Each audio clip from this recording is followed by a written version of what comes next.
thing is, this is what I have this friend of mine who I work with, and this is what I told her.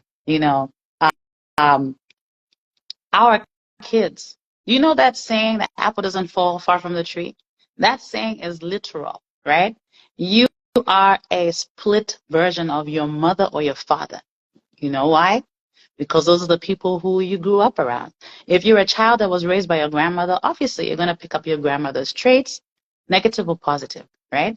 So the truth is, marriage begins right from the jump. People don't realize this. Marriage and the idea, because marriage is an idea, right? It begins right from the jump, right from, I, I wouldn't say from conception, but it begins from, childhood pretty much. And grooming, you talked about grooming. I think even the fact that sometimes, and I can speak for myself here just a little bit. I can say, I never knew how important marriage was. I didn't. I know biblically that you should be married, that it's the right way, to do things. You should, obviously there's an order, there's a standard, a biblical standard. I knew about that, but I didn't know the importance um, of marriage itself. It's something that was never really discussed, and sadly enough, I think we should be groomed for marriage, because obviously if that's going to be that relationship that you have with that person, that is a relationship that could lead you to damnation.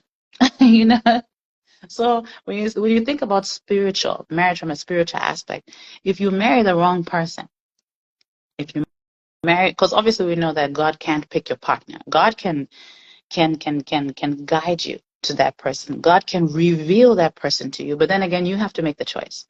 So if you choose the wrong person, you could be damned to hell, literally. I know that sounds so harsh, but it's very true. When you pick a partner, who you're going to be married to, that person's going to be raising your children, right? That person is going to be leading your home. They're going to be the head of your home. That means everybody takes direction from that person, including yourself as a woman. Listen, women out there, my ladies, listen, I love being independent and everything. But if if the opportunity presents itself, listen, I'm going to be obedient. I'm going to be obedient to the right person now, because listen, do you know what it means? People act like women are born respectful. Not born respectful. People listen to who they want to listen to. And by the way, when you want someone to listen to you, you really have to know how to make that person listen. You cannot force someone to listen, but you can treat that person with respect and dignity.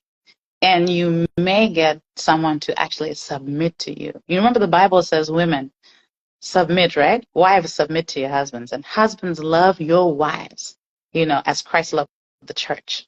So submitting, for a woman to submit, in order for a woman to actually submit to a man, that man has to be able to lead. And it sounds cliche because everyone's talking about that on the internet.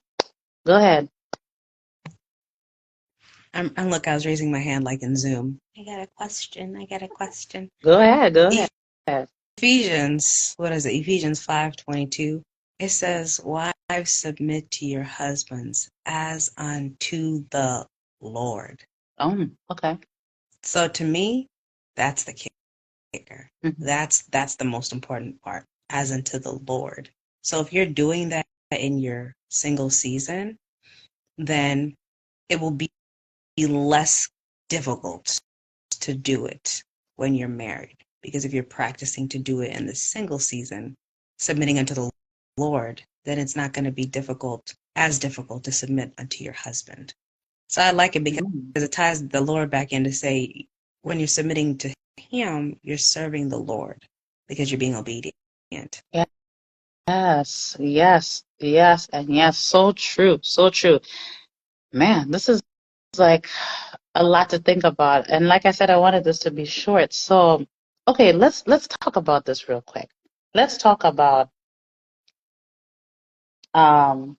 allowing a man to lead. Do we really allow men to lead in this culture that we're growing up in?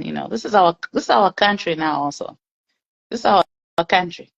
If you've been in America for more than 20 years, don't be saying, "Oh, I'm African." Look, you got a fusion of cultures. So here in this here country of ours, when when a woman says, "Oh, I want a man who leads," when you meet that man who is a leader, that's an alpha male, are you actually willing to allow that man to lead you? Because when I think about a husband is like a father, right? Remember when you're growing up with your father in that household? For those who grew up with African fathers, when your father says something, it is what it is, right? Are you okay as a woman, a grown woman? Are you humble enough to submit yourself to the right man and allow that man to lead? Do you, TK? Do you think you can submit yourself to the right man? Knock it off, cracking up over there. Ooh, I'm over here snorting and everything. Yes, the answer is yes. But